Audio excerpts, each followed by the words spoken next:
राधे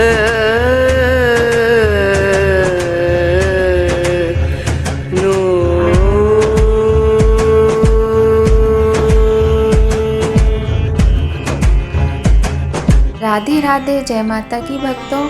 आप सभी का स्वागत करती हूँ स्पिरिचुअल ज्ञान साधना में, और आप सभी से अनुरोध करती हूँ कि स्पिरिचुअल ज्ञान साधना को सब्सक्राइब कर लीजिए और बेल आइकन को प्रेस कर दीजिए ताकि आपको नई नई वीडियोस का नोटिफिकेशन मिलता रहे।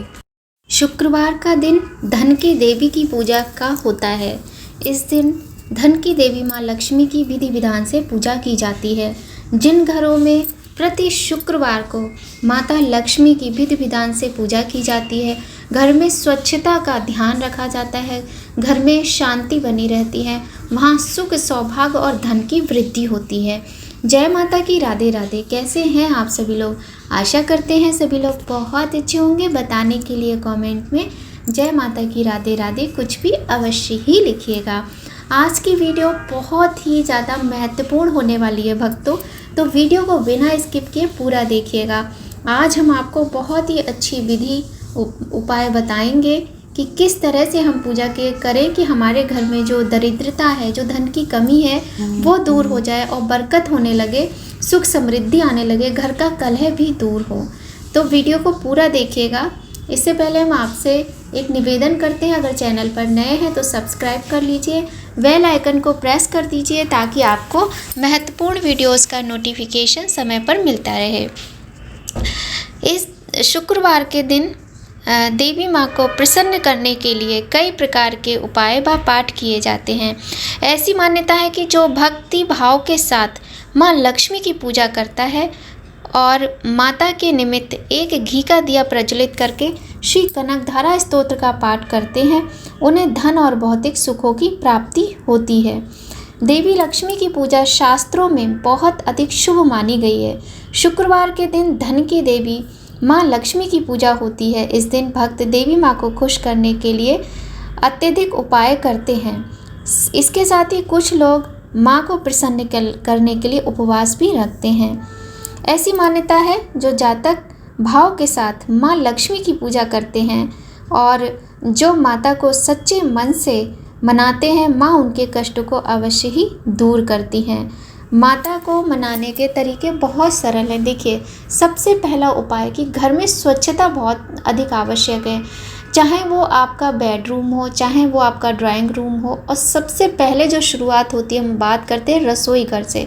तो आपके घर का जो रसोई घर और पूजा घर जो होता है, ये दो स्थान समान ही माने जाते हैं, पूजा घर भी और रसोई घर भी।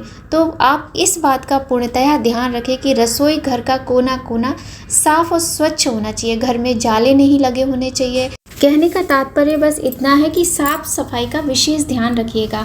इसके बाद बात करते हैं स्वयं की सफाई का। तो देखिए, एक नियम ना, जो हम गृहिणियाँ होती हैं, जो हाउस वाइफ्स होती हैं, उनको तो ये नियम बना ही लेना चाहिए। वैसे देखिए, पुरुषों को भी यही नियम अप्लाई करना चाहिए, क्योंकि हम पहले के जो एकदम से संपन्न घर होते थे ना, उनमें हम कभी भी जाकर देखते थे तो सभी लोगों के नियम एक जैसे होते थे। उनमें ऐसा नहीं है कि स्त्रियां उठेंगी, स्त्रियां काम करेंगी, पुरुष कुछ नहीं करेंगे, ऐसा कुछ नहीं होता था।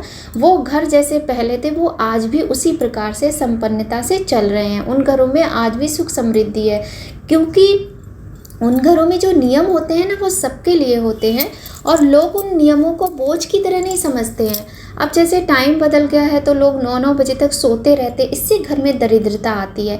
सबसे गलत तरीका होता है, देखिए, चाहे हो बच्चे चाहे हो बड़े, देखिए बड़े बुजुर्गों की बात अलग है, बहुत ही नवजात शिशु जो होते हैं उनकी बात अलग है कि वो कब सो रहे हैं कब उठ रहे हैं। लेकिन जो बच्चे थोड़े बड़े हो जाते हैं, जैसे 10-12 साल के, तब से लेकर और जो हम लोग होते हैं, यंग एज वाले लोग होते हैं, तो समय पर उठना बहुत आवश्यक है।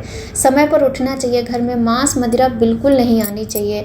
और देखिए, बहुत सारी चीज़ें होती हैं जिनका, और कुछ जो छोटे छोटे से नियम होते हैं ना, जैसे कोई तीज त्यौहार है तो भगवान का भोग लगा दें भोजन बनाकर, और कम से कम साल में एक बार सत्यनारायण भगवान की कथा का आयोजन करवाना ही चाहिए। और अगर बहुत अधिक परेशानी है तो शुक्रवार के दिन माता को खीर का भोग लगाएं, एक दिया जलाएं। खीर का भोग लगाएं। और आज का जो शुक्रवार का दिन है ना, ये बहुत ही शुभ है क्योंकि ये वैशाख मास का शुक्रवार है, वैशाख मास के शुक्ल पक्ष का सोमवार, क्षमा कीजिएगा, वैशाख मास के शुक्ल पक्ष का शुक्रवार है आज। तो आपको इस बात का ध्यान रखना है कि आज का जो ये शुक्रवार है ये आपको 1 साल बाद मिलेगा, वैशाख मास का। इसका बहुत अधिक महत्व होता है और आज से ही आप एक नियम बना लें। बहुत ज़्यादा अगर परेशानी है, आपको सफलता नहीं मिल रही है, धन की कमी है, धन के क्षेत्र में आपको सफलता नहीं मिल रही है, चाहे जॉब है, बिजनेस है, या फिर धन में बरकत नहीं है, घर में संपन्नता नहीं है, कुछ भी कितना भी कमाते हैं फिर भी कुछ नहीं रहता, हाथ खाली का खाली रहता है, दिन कमाओ रात कमाओ कुछ रुकता ही नहीं है, इस तरह की परेशानियां हैं, तो आप एक नियम बना लीजिए। बहुत ज़्यादा आपको नहीं बताएंगे हम, व्रत रखना ज़रूरी नहीं है, लेकिन ब्रह्म मुहूर्त में उठना, घर को साफ़ सुथरा करना, साथ ही आप चाय पी लीजिए थोड़ा बहुत। अगर आपको हेल्थ प्रॉब्लम है तो थोड़ा बहुत बिस्किट वगैरह ले सकते हैं, लेकिन प्रॉपर आपको ब्रेकफास्ट नहीं करना है, ना ही आपको भोजन करना है। उससे पहले खाना और नाश्ता करने से पहले ही नहा धोकर घर साफ़ सुथरा करके आप माता लक्ष्मी के आगे एक देसी घी का दिया जलाकर रखिए और कनक धारा स्तोत्र का पाठ कीजिए। कनक धारा स्तोत्र का पाठ आप हिंदी और संस्कृत दोनों में से किसी भी भाषा में कर सकते हैं, जो भी आपको सरलता से आप कर पाएँ। देखिए, मंत्र उच्चारण में गलती नहीं होनी चाहिए, तो आप हिंदी में भी कर सकते हैं, ऐसा आवश्यक नहीं कि आप संस्कृत में करें। और बहुत ही अचूक उपाय है ये, आज से प्रारंभ करके आप प्रतिदिन करें, क्योंकि जब परेशानियां इतनी ज़्यादा हैं तो आपको इस चीज़ पर ध्यान देना होगा। उन परेशानियों से निपटने के लिए, उन तकलीफ़ों को दूर करने के लिए उतना ही तप भी करना पड़ेगा, ठीक है। तो आप इस बात का ध्यान रखिए। कनक धारा स्तोत्र का पाठ बहुत ही ज़्यादा लाभदायक है और बारे न्यारे हो जाते हैं। जिन घरों में बहुत अधिक गरीबी होती है, अन्न धन की कमी होती है, उन घरों में भी धन की वर्षा होती है, माता की ऐसी कृपा होती है। तो आप कनक धारा स्तोत्र का पाठ आज से ही प्रारंभ करें। ये ऐसा अचूक उपाय है कि इसका कोई काट नहीं है, इसको कोई नकार नहीं सकता। जो जिसने किया होगा, हर व्यक्ति इस चीज़ को जानता होगा, लेकिन करना पड़ेगा। अगर आपसे हो सके तो आप सुबह और शाम दोनों समय कीजिए, नहीं तो एक समय तो बना ही लीजिए, पर शुरू आज से कर लीजिए और प्रतिदिन किया कीजिए, रोज़ आपको करना है। आज मैं आपको यहाँ पर हिंदी में कनक धारा स्तोत्र का पाठ भी बता दूंगी कि कैसे करना है, और संस्कृत में भी आप कर सकते हैं यदि आपकी इच्छा हो। तो देखिए, शंकराचार्य जी जो थे हमारे, उनके द्वारा लिखा गया है, उन्होंने इस कनक धारा स्तोत्र की रचना की है। तो आप, बहुत ही सरल पाठ है, ज़्यादा देर नहीं लगती है। अगर पहले दिन आपको 10 मिनट लगेंगे, फिर आपकी हैबिट में आ जाएगा और आप 10 मिनट की जगह 4-5 मिनट में ही कर लिया करेंगे। और अगर आप और ज़्यादा करना चाहते हैं तो कनक धारा स्तोत्र के साथ ही आप एक माला पर माता लक्ष्मी के मंत्र का जाप कीजिए। ओम श्री महालक्ष्मी नमः, या देवी सर्वभूतेषु लक्ष्मी रूपेण संस्थिता, नमस्तस्यै नमस्तस्यै नमस्तस्यै नमो नमः। इस तरह से भी आप माता के मंत्र का जाप कर सकते हैं। ओम श्रीं श्रीयाय नमः, एक ये मंत्र भी आप जप सकते हैं। अब हम आपको बताते हैं कनक धारा स्तोत्र की पुस्तक आप ले लीजिए, बहुत सस्ती, 10-20 रुपए में आपको आराम से मिल जाएगी। जो पूजा पाठ की शॉप होती है वहाँ मिल जाती है, वहाँ से ले लीजिए और आप माता लक्ष्मी के समक्ष एक दिया प्रज्वलित कर लीजिए। इसके बाद में सबसे पहले देखिए विनियोग किया जाता है। विनियोग के लिए आपको थोड़ा सा जल अपनी हथेली में रखना होता है, और जैसे कि पुस्तक में देखिए मैं आपको बताती हूँ, अपनी हथेली में हमने जल लिया है सीधे हाथ में, और सीधे हाथ को हमने बाएं हाथ में रख लिया, जैसे हम प्रसाद लेते हैं ना उस तरह से। तो हमें फिर विनियोग करना है जल लेने के बाद। ओम अस्य श्री कनक धारा मंत्रस्य आचार्य श्री शंकर भगवत पाद ऋषि ऐश्वर्य दात्री श्री महालक्ष्मी देवता श्रीं बीजम ह्रीं शक्ति श्रीं विद्या रजोगुण रसना ज्ञानेन्द्रियम रसभाग कर्मेन्द्रियम मध्यमम स्वरम द्रव्य तत्वम विद्या कला एम कीलकम ब्रूम उत्कीलनम प्रवाहिनी संचय मुद्रा मम क्षेमस्थैर्या यूरा रोग्याभि बृहर्थम दारिद्र्य विनाशाय धनदा लक्ष्मी प्रसाद सिद्ध्यर्थम च नमो पदयुतम हेयमिति त्रिभुवन भूतिकर प्रसिद्धमयम माला मंत्र स्तोत्र जपे पाठे विनियोग। ये बोलकर आपको ज़मीन में जल छोड़ देना है। ठीक है, इसके बाद इसमें आपको और अगर देखिए मिल रहा है करादिन्यास मिल रहा है, हृदयादिन्यास मिल रहा है, दिगन्यास मिल रहा है, तो आप इसको छोड़ सकते हैं। इसके बाद हम माता का जो है पाठ प्रारंभ करते हैं। तो सबसे पहले श्री कनक धारा स्तोत्रम। अब मैं तो संस्कृत में भी कर लेती हूँ और मैं हिंदी भी समझती हूँ, उसके बाद मैं संस्कृत में करती हूँ। आज मैं आपको हिंदी में करके दिखा रही हूँ। तो लक्ष्मी माता की जय बोलते हुए पाठ प्रारंभ करते हैं। जिस प्रकार भ्रमरी अर्ध विकसित पुष्पों से अलंकृत तमाल वृक्ष का आश्रय ग्रहण करती है, उसी प्रकार भगवान श्री हरि के रोमांच से शोभायमान लक्ष्मी की कटाक्ष लीला श्री अंगों पर अनवरत पड़ती रहती है, और जिसमें समस्त ऐश्वर्य धन संपत्ति का निवास है, वह समस्त मंगलों की अधिष्ठात्री देवी महालक्ष्मी की कटाक्ष लीला मेरे लिए मंगल प्रदायिनी हो। जिस भगवान मधुसूदन के कौस्तुभ मणि से विभूषित वक्ष स्थल में इंद्र नीलमयी हारावली की तरह सुशोभित होती है, तथा उन भगवान के भी चित्त में काम स्नेह संचारिणी कमल कुंज निवासिनी लक्ष्मी की कटाक्ष माला मेरा मंगल करे। जिस प्रकार मेघों की घनघोर घटा में बिजली चमकती है, उसी प्रकार कैटव दैत्य के शत्रु श्री विष्णु भगवान के काली मेघ पंक्ति की तरह मनोहर वक्ष स्थल पर आप विद्युत के समान देदीप्यमान होती हैं, तथा जो समस्त लोगों की माता भार्गव पुत्री भगवती श्री लक्ष्मी की पूजनीय मूर्ति मुझे कल्याण प्रदान करे। समुद्र कन्या लक्ष्मी की वह मंदालस मंथर अर्धोन्मीलित चंचल दृष्टि के प्रभाव से कामदेव ने मंगल मूर्ति भगवान मधुसूदन के हृदय में प्राथमिक प्रधान स्थान प्राप्त किया था, वही दृष्टि यहाँ मेरे ऊपर पड़े। भगवान नारायण की प्रेमिका माँ लक्ष्मी का नेत्र रूपी मेघ दया रूपी अनुकूल वायु से प्रेरित होकर दुष्कर्म रूपी घाव को दीर्घ काल के लिए दूर हटाकर विषादग्रस्त मुझ दीन दुखी सदृश चातक पर घन रूपी जलधारा की वर्षा करे। विलक्षण मतिमान मनुष्य जिनके प्रीति पात्र होकर उनकी कृपा दृष्टि के प्रभाव से स्वर्ग पद को अनायास ही प्राप्त कर लेते हैं, उन्हीं कमलासना कमला लक्ष्मी की वह विकसित कमल गर्भ के सदृश कांतिमती दृष्टि मुझे मनो अभिलषित पुष्टि संतत्यादि की वृद्धि प्रदान करे। जो भगवती लक्ष्मी सृष्टि क्रीड़ा के अवसर पर बाघ वेदना ब्रह्म शक्ति के स्वरूप में विराजमान होती हैं, और पालन क्रीड़ा के समय पर भगवान गरुड़ध्वज अथवा विष्णु भगवान की सुंदरी पत्नी लक्ष्मी वैष्णवी शक्ति के स्वरूप में स्थित होती हैं, तथा प्रलय लीला के समय शाकंभरी भगवती दुर्गा अथवा भगवान शंकर की प्रिय पत्नी पार्वती रुद्र शक्ति के रूप में विद्यमान होती हैं। उन त्रिलोक के एकमात्र गुरु भगवान विष्णु की नित्य यौवना प्रेमिका भगवती लक्ष्मी को मेरा नमस्कार है। हे लक्ष्मी, शुभ कर्म फल प्रदायिनी शुद्ध स्वरूप में आपको प्रणाम है। रमणीय गुणों के समुद्र स्वरूपा रति के रूप में स्थित आपको नमस्कार है।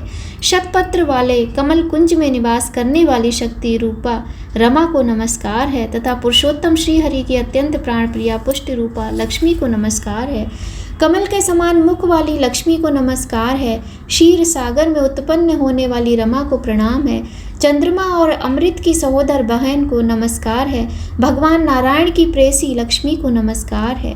स्वर्ण के सिंहासन व कमल के पुष्प पर विराजने वाली महालक्ष्मी को नमस्कार है। समस्त भूमंडल की अधिश्वरी और देवताओं पर सदा कृपा बरसाने वाली लक्ष्मी माँ को नमस्कार है। सारंग धारण करने वाली लक्ष्मी को नमस्कार है। भृगुनंदिनी लक्ष्मी को नमस्कार है। जो लक्ष्मी सदा भगवान नारायण के साथ और कमल पर विराजमान रहती हैं, ऐसी भगवान दामोदर की प्रिय लक्ष्मी को नमस्कार है। जिन भगवती लक्ष्मी की कांति करोड़ों सूर्य के समान है, ऐसी लक्ष्मी को नमस्कार है। समस्त भुवनों को उत्पन्न करने वाली लक्ष्मी तथा समस्त देवताओं के द्वारा पूज्य लक्ष्मी को नमस्कार है। ऐसी भगवान नारायण की आद्य लक्ष्मी को नमस्कार है।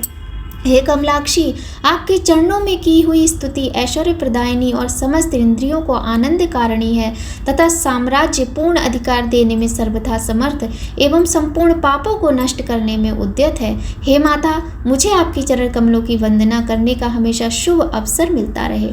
जिनके कृपा कटाक्ष तिरछी चितवन के लिए की गई उपासना आराधना सेवक उपासक के लिए समस्त मनोरथ और संपत्ति का विस्तार करती है, उस भगवान मुरारी के हृदयेश्वरी लक्ष्मी को मैं मन वचन और शरीर से भजन करती हूँ।